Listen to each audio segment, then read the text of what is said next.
बिस्मिल्लाहिर्रहमानिर्रहीम इय्याक नअबुदु व इय्याक नस्तईन। तो गाइस हमने एएनएस फार्माकोलॉजी शुरू की हुई थी, ठीक है। अभी आलमोस्ट रात के 12 बजने वाले हैं, ठीक है।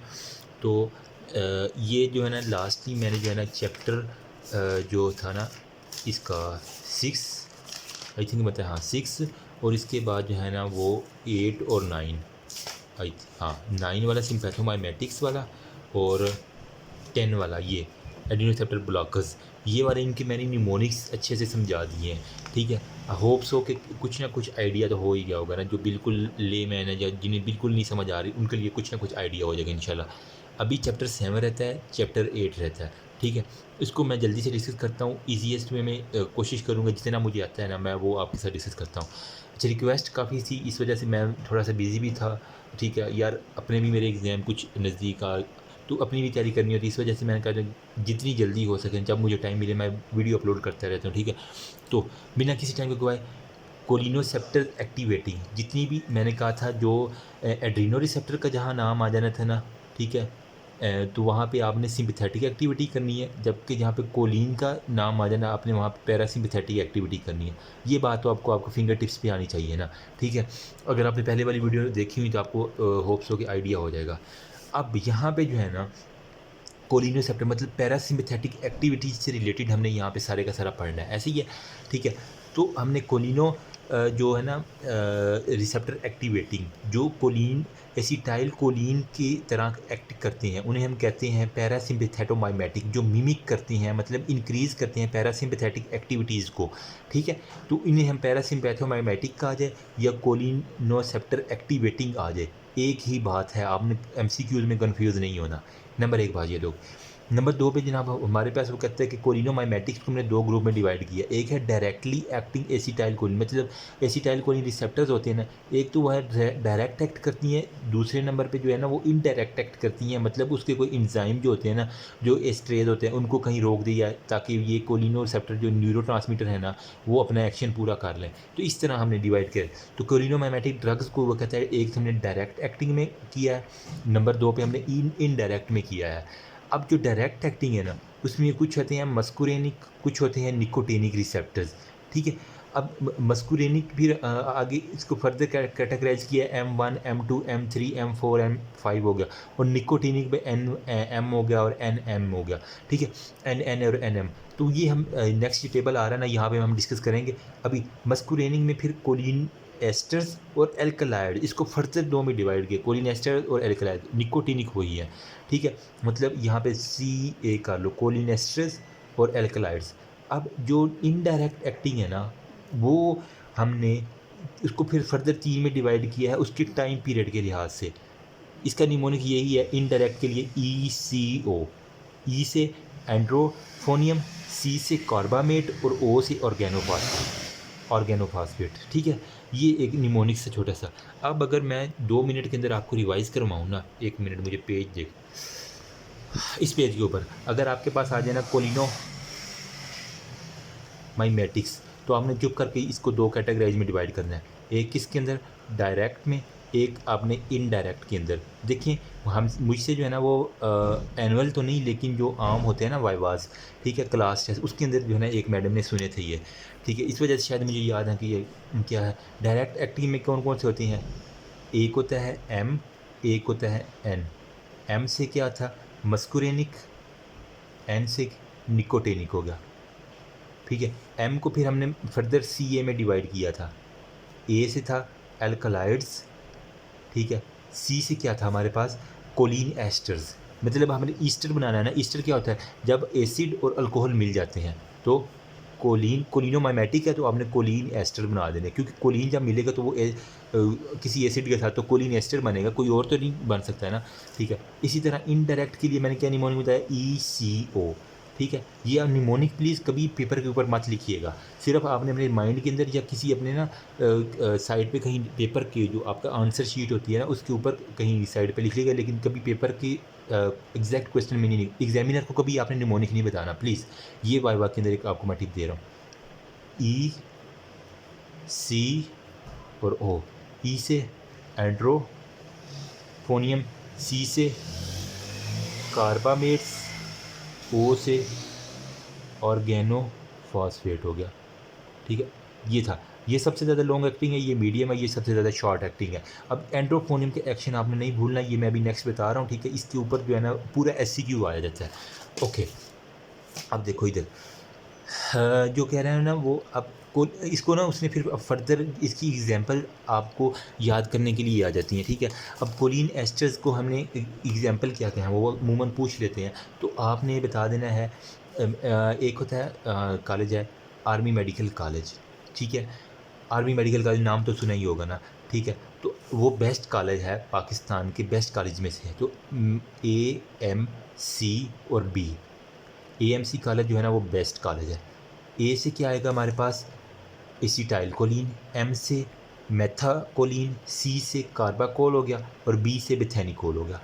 याद हो गया ना। AMC जो है ना वो बेस्ट कॉलेज है, नंबर 1 नंबर पे ईस्टर है, तो नंबर 1 पे जो है ना आपने लिखना है AMC बेस्ट। इसकी एग्जांपल कोलिन एस्टर की, अमूमन ये SCQs में आ जाता है, कोलिन एस्टर की एग्जांपल बताओ। आपने याद करना है AMC बेस्ट कॉलेज है ना। एसिटाइल कोलिन, M से मेथेनिकोल, C से कार्बाकोल हो गया और बेस्ट से बेथेनिकोल, B से बेस्ट, B से बेथेनिकोल। ओके हो गया। सेकंड जो है ना ग्रुप जो एल्कलाइड्स, ये वाला जो है ना एल्कलाइड्स के लिए मैंने याद किया हुआ था। देखो मरीम नवाज़ जो है ना उसका आर्मी मेडिकल कॉलेज में दाखिला हुआ था, पता नहीं आपको ये बात पता है कि नहीं, लेकिन ये वहाँ से डिटेन हो गई थी, इसको निकाल दिया गया था क्योंकि ये पढ़ती नहीं थी। तो वो पाकिस्तान मुस्लिम लीग में है, PML में है ना, पाकिस्तान मुस्लिम लीग की एक पार्टी है ना। तो मरीम नवाज़ से याद करें ना, वो AMC कॉलेज में गई थी लेकिन वहाँ से निकल गई थी। तो PML में क्या आता है, P से पाइलोकार्पिन, M से मस्कुरीन, ठीक है, और L से लोबुलिन, और N से PMLN है ना, पाकिस्तान मुस्लिम लीग नून है, तो N से क्या होता है हमारे पास, निकोटीन। तो निकोटीन भी एल्कलाइड्स के अंदर आ गया। तो PMLN पार्टी जो है ना, पाकिस्तान मुस्लिम लीग नून पार्टी, ठीक है, वो अल्कलाइड्स के अंदर आ जाएगी। ये निमोनिक प्लीज़ आप अगर याद कर लेंगे इंशाल्लाह आपको सारी उम्र नहीं भूलेगा, मुझे अभी तक ये याद है, ठीक है। तो ये था PML और ये AMC, बस इसमें यही बात है। बाकी ये स्पेक्ट्रम वगैरह ये फजूल बातें लिखी हुई हैं। क्लासिफिकेशन के अंदर वो कह रहा है कि मस्कुरेनिक एगोनिस्ट, यानी ये वाले जो है ना मस्कुरेनिक एगोनिस्ट, वो कह रहा है कि ये मिमिक करते हैं एक्शन ऑफ पैरासिम्पैथेटिक। मैंने कहा क्या कहा था, कोलिन का जहाँ भी नाम आ जाए ना पैरासिम्पैथेटिक, कोलिन की हमने फर्दर डिवाइड की ना कोलिनोमाइमेटिक्स की, तो वो कोलिन एस्टर बन गया। मस्कुरेनिक इसके अंदर कोलिनोमाइमेटिक के अंदर आता है, तो मतलब इसने पैरासिम्पैथेटिक एक्टिविटी, मतलब हमने आराम वाला सारे का सारा काम जो है ना नर्व स्टिमुलेशन का वो करवाना, कि हमें सुकून जब चाहिए होता है, हमारे ब्रोंको कंस्ट्रिक्शन हुई होती है, ठीक है, आई जो है ना वो बंद होती है, क्लोज होती है, ठीक है, सांस नॉर्मल होता है, ठीक है, हार्ट बीट को कम करना होता है, वो सारे के सारे फंक्शन यहीं पे आ जाते हैं। तो जबकि जो है ना वो हैव बीन आइडेंटिफाइड होगा क्लिनिकल, ये निकोटिनिक एगोनिस्ट जो होता है ना, ये वाले ये निकोटिनिक एगोनिस्ट, इसकी अब बात कर रहे हैं, classified on the basis of ganglionic और न्यूरोट्रांसमीटर स्टिमुलेशन, ठीक है। इसमें कुछ गैंग्लियन को करती हैं, कुछ न्यूरोट्रांसमीटर जो होते हैं ना न्यूरोमस्कुलर स्टिमुलेशन को। एगोनिस्ट एक्टिविटीज लिमिटेड हो गया। On other hand only selective antagonist are available for two nicotinic receptors हो गया, ठीक है। ये वही बात है कि एंटागोनिस्ट जो है सिलेक्टिव होते हैं निकोटीन के लिए, सारी बात है निकोटिनिक रिसेप्टर ही होंगे ना, कोई एसिटाइल कोलिन वगैरह तो नहीं ना वहाँ पे कोई लग सकता है मस्कुरेनिक रिसेप्टर के लिए। वो स्पेसिफिसिटी का है, मस्कुरेनिक और निकोटिनिक अलग अलग होते हैं। मस्कुरेनिक पैरासिम्पैथेटिक नॉन सेलेक्टिव और 5 सब ग्रुप ही, निकोटिनिक 3 सब ग्रुप में होता है, गैंग्लियन और न्यूरो मस्कुलर ट्रांसमिशन के अंदर होता है, और सिलेक्टिविटी इसकी होती है। बस एक बात ये याद रखनी है। होप सो यहाँ तक मैं कुछ ना कुछ अपना कॉन्सेप्ट दे पाया होगा, सही है। अब हम नेक्स्ट चलते हैं, एक ये टेबल जल्दी से देख लेते हैं, फिर हम जो है ना इस टेबल को नीचे वाले को अच्छे से देखते हैं। ये डेफिनेशन जो है ना वो बहुत ज़्यादा आती हैं। कोलिन एस्टर आपने केमिस्ट्री में पढ़ा होगा, जब एसिड के ऊपर जो है ना अल्कोहल डाल दिया, मतलब आपके मैदे के अंदर एसिड पड़ा हुआ ना, HCl बनता है ना, तो अगर आपने ऊपर से शराब पी ली है, मैंने यूँ याद किया हुआ था एस्टर का ना केमिस्ट्री के लिए, मतलब आपका ये जो मैदा है ना, ठीक है, आपने इसके अंदर क्या होता है HCl होता है ना, ऊपर से आपने शराब पी लिया, तो एसिड प्लस अल्कोहल जब मिलते हैं ना, ठीक है, तो वो हमारे पास क्या बनता है, एस्टर बन जाता है। तो यही बात वो कह रहा है कि अब पहले तो एस्टर का बताना, फिर कोलिन एस्टर क्या है, जबकि कोई भी कोलिनोमाइमेटिक ड्रग जो है ना, कोलिन मतलब जो एसिडिक की नेचर होती है, वो फिर जब इसके साथ मिलती है ना अल्कोहल के साथ, तो वो ये बात कर रहा है कि वो कोलिन एस्टर बन ईजी है। कोलिनर्जिक क्राइसिस बहुत ज़्यादा देखा गया। जिसने इस चैप्टर में से एमसीक्यू बनाना है ना, एससीक्यू बनाना है, वो ये लाजमी लिखेगा कोलिनर्जिक क्राइसिस क्या होते हैं। इसके अंदर क्या होता है, एक्सेसिव एक्टिवेशन ऑफ कोलिनो रिसेप्टर। मतलब क्राइसिस का मतलब कि एसिटाइल कोलिन का क्या काम है, पैरासिम्पैथेटिक है ना। अगर वो पैरासिम्पैथेटिक एक्टिविटी हद से ज़्यादा हो जाए तो क्या होगा, बंदा सुस्त रहेगा, स्केलेटल मसल की वीकनेस हो जाएगी। तो वो सारे के सारे एक्सेसिव एक्टिवेशन ऑफ कोलिनो रिसेप्टर हो गया। अब ये रिसेप्टर है ना, यहाँ पे एसिटाइल कोलिन लगने, इसकी हद से ज़्यादा कोई ऐसी डिजीज़ होगी, हद से ज़्यादा इसकी ना एक्टिवेशन होगी, तो ये मुसलसल पैरासिम्पैथेटिक एक्टिविटीज़ को स्टिमुलेट करेगा। अब बंदा क्या कहेगा, अपने स्केलेटल मसल की वो वीकनेस होगी, क्यों, जब उसने यूज़ ही नहीं करना पैरासिम्पैथेटिक साइन, सारे के सारे हर वक्त पैरासिम्पैथेटिक में पड़े रहना, तो काम ही नहीं करना, तो नखट्टू हो जाना। तो इसको हम कहते हैं cholinergic crisis in simplest way में। कोलिनोमाइमेटिक एल्कलाइड्स क्या होते हैं, यहाँ पे मैं ऑलरेडी बता चुका हूँ। ये एल्कलाइड्स वगैरह की, इसकी क्या था, पीएमएल है, पाकिस्तान मुस्लिम लीग नून। तो वही यहाँ पे आप कह लें कि weekly properties which resemble those acetyl choline, ये लेकिन ये लिपिड सोल्यूबल होते हैं। आपने एग्जांपल इसकी खुद लिख लेनी है। साइकोप्लाज्म का एक बहुत ज़्यादा एससीक्यू आता है 1 नंबर का, व्हाट इज़ साइक्लोस्पैज्म, प्लाज्म कह रहा हूँ, साइक्लोस्पैज्म। ये क्या होता है, mark contraction of ciliary muscle, maximum accommodation for closed vision हो गया। आँख के अंदर जो है ना वो सिलरी मसल होते हैं, आपको पता है, ठीक है। आँख के अंदर सिलरी मसल कुछ होते हैं इसके अंदर रेडियल, कुछ होते हैं हमारे पास सर्कुलर मसल फाइबर। फिर आगे सिलरी मसल जो है ना, उनकी जो है ना वो कॉन्ट्रैक्शन की वजह से ना आँख थोड़ी सी छोटी हो जाती है, ताकि हमने नज़दीक की चीज़ें जब देखनी है ना, ठीक है। तो वही कह रहा है, marked contraction of ciliary muscle, maximum accommodation for close vision. अब मैं नज़दीक की चीज़ देखनी है तो मैं अपनी आँख को थोड़ा सा क्लोज कर लूँगा, इसे हम कहते हैं साइक्लोस्पैज्म। मतलब कि हमने क्लोज विजन के लिए मैक्सिमम अकोमोडेशन जो करनी है, इसको हम कहते हैं साइक्लोप्लाज्म। होप सो मैं समझा पाया हूँ अपनी बात। फिर जिसको ना समझा रिवाइंड करके देख ले। डायरेक्ट एक्टिंग कोलिनोमाइमेटिक क्या होते हैं, हमने पढ़ा है 2 कैटेगरीज में हमने कोलिनोमाइमेटिक को डिवाइड किया, डायरेक्ट एक्टिंग और इनडायरेक्ट एक्टिंग में, इस टेबल के अंदर। अब आपको ये रटा होना चाहिए, जब ये रट गया तो आपको पूरा चैप्टर जो है ना वो मैं कहता हूँ आप पी जाएंगे। यहाँ पे देखो, डायरेक्ट एक्टिव में जो डायरेक्टली एक्टिवेट करता है कोलिन रिसेप्टर का, the effect mimic those of the acetyl choline. Acetyl choline को जो मिमिक करता है directly, endothelium derived relaxing factor होगा, बहुत बहुत इंपॉर्टेंट है। EDRF लिखा होता है, व्हाट इज़ EDRF आपको पता नहीं होता। जो हमारी ये ना ये ब्लड वेसल, ये देख रहे हैं, ठीक है। अब इसके अंदर जो होता है ना एक स्पेसिफिक होता है वेजोडाइलेटर सब्सटेंस, जिसे हम कहते हैं एंडोथेलियम डिराइव्ड रिलैक्सेटिंग फैक्टर, जिसने रिलैक्स करना है ब्लड वेसल को, ताकि जब आप जिम वगैरह करते हैं ना तो ये ब्लड वेसल फूल जाती हैं, थोड़ी सी रिलैक्स होती हैं, ताकि ब्लड ज़्यादा से ज़्यादा आए। आपको ये दिख रहा होगा, वही है एंडोथेलियम डिराइव्ड रिलैक्सेटिंग फैक्टर, मतलब पॉइंट वेजोडाइलेटर सब्सटेंस। जिस तरह नाइट्रिक ऑक्साइड है, ये बहुत ही NO जो होता है ना वो वेजोडाइलेटर है, रिलीज फ्रॉम वेस्कुलर एंडोथेलियम। अब ये वेस्कुलर वेसल है ना, इसकी एंडोथेलियम जो आपने यार हिस्टो के अंदर पढ़ा होगा ना, एंडोथेलियम होती है वेसल्स के अंदर, ठीक है। तो उसकी एंडोथेलियम के अंदर बिल्कुल अंदर से नाइट्रिक ऑक्साइड रिलीज होता है। नाइट्रिक ऑक्साइड क्या करता है, इनको वेजोडाइलेट करवा देता है, ठीक है। तो ये वो बात होती है कि नाइट्रिक ऑक्साइड हो गया। और वो इनडायरेक्ट एक्टिवेटिंग जो होता है ना वो एम्पलीफाई करता है effect of endogenous acid by inhibiting cholinesterase, ठीक है। ये था डायरेक्ट एक्टिंग, ये है इनडायरेक्ट एक्टिंग। मैंने क्या कहा था, कोई इंजाइम वगैरह को रोकेगा, तो इंजाइम जो है ना न्यूरोमस्कुलर ट्रांसमीटर के अंदर क्या होता है, यहाँ पे कोलिनेस्टेज इंजाइम होता है जो एसिटाइल कोलिन को तोड़ता है। अगर हम इस इंजाइम को ही ख़त्म कर दें बाय इनडायरेक्ट एक्टिंग कोलिनोमाइमेटिक ड्रग दे के, जो इस इंजाइम को कहे तुम रुको, इसको अभी नहीं मारना, इसको अभी काम करने दो, तो ये बार बार स्टिमुलेट करता रहेगा। तो ये एक तरह के कोलिनोमाइमेटिक इफेक्ट है, लेकिन इनडायरेक्टली है, रिसेप्टर के लिए इनडायरेक्टली एक्ट कर रहा है, डायरेक्ट एक्ट नहीं आ रहा। तो वही ये बात कह रहा है, इनडायरेक्टली जो the drug that amplify effect of endogenous acetylcholine by inhibiting acetylcholinesterase. So simple. Next हमारे पास है मस्कुरेनिक एंटागोनिस्ट।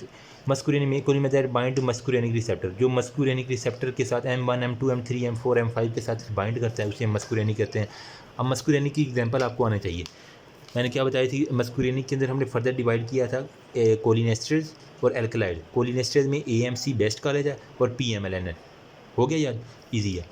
निकोटीनिक मैस्थीनिया क्राइसिस क्या है भाई, एक है हमारे पास, देखो ये दोनों बहुत आते हैं, कोलिनर्जिक क्राइसिस और मैस्थीनिया क्राइसिस। ये आपको फिंगर टिप्स भी आने चाहिए, ये और ये आपको फिंगर टिप्स भी आने चाहिए। अगर आपने वाइवा देना ना तो ये आपसे लाजमी सुनेंगे दोनों चीज़ें। In patient with myasthenia and acute worsening of symptom relieved by increasing cholinomimetic treatment हो गया, ठीक है।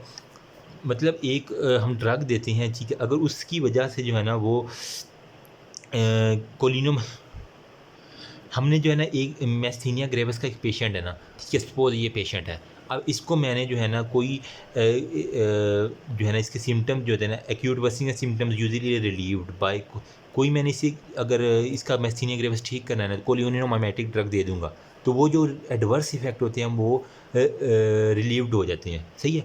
इसे हम कहते हैं मैस्थीनिया ग्रेविस, मतलब ड्रग देने से उसके सिम्टम्स बहुत ज़्यादा बढ़ जाएँ। मैस्थीनिया क्राइसिस मैं भी आगे समझाता हूँ, ये आगे कंसेप्ट आ रहा है पूरा का पूरा। बस ये समझ लेना एक बंदा है उसको मैस्थीनिया ग्रेविस है, तो मैस्थीनिया ग्रेविस वाले को अगर हमने दे दिया कोलिनोमाइमेटिक ड्रग तो उसके सिम्टम्स और वर्स्ट हो गए हैं, ठीक है। तो इसे हम कह देंगे कि cholino myasthenia crisis. Nicotinic agonist क्या है? Cholinomimetic drug that bind nicotinic receptors, nicotine like action जिसका होता है। निकोटीन किसके अंदर होती है? चाय के अंदर होती है ना, इसके अलावा सिगरेट के अंदर भी निकोटीन होती है ना। ऑर्गेनोफॉस्फेट में क्या है? एन-एस्ट ऑर्गेनोफॉस्फेट, ऑर्गेनो और फास्फेट मतलब फास्फेट का phosphoric acid with alcohol that inhibit cholinesterase, जो इंजाइम कोलिनेस्टेज है ना उसको इनहेबिट करने के लिए जो अल्कोहल उसके साथ फास्फेट हम डाल के ना, मतलब अल्कोहल की फास्फेट के साथ शादी करवा देनी है, यूँ कर लो। अल्कोहल की फास्फेट के साथ जो है ना वो शादी करवा दो, ठीक है। जब शादी हो जाएगी तो वो क्या करेंगे, जो इंजाइम बाहर से आ रहा ना कोलिनेस्टेज उसको रोक देंगे ये, ठीक है, तुम दफ़ा हो जाओ, हमारी अब शादी होगी, तुमने पंगा नहीं लेना। याद करने के लिए याद। ऑर्गेनोफॉस्फेट एजिंग, अब जब उनकी शादी होगी तो अब एजिंग भी होनी है, मतलब वो क्या कर रहे हैं, शादी के बाद उन्होंने बूढ़े ही होना है ना, तो क्या है, a process whereby organophosphate after binding the cholinesterase is chemically modified and become family admit, मतलब कि एक ऐसा प्रोसेस है जिसके अंदर ये वाला जो ऑर्गेनोफॉस्फेट है ना ये क्या करता है, कोलिनेस्टेज एंजाइम के साथ बाइंड कर गया।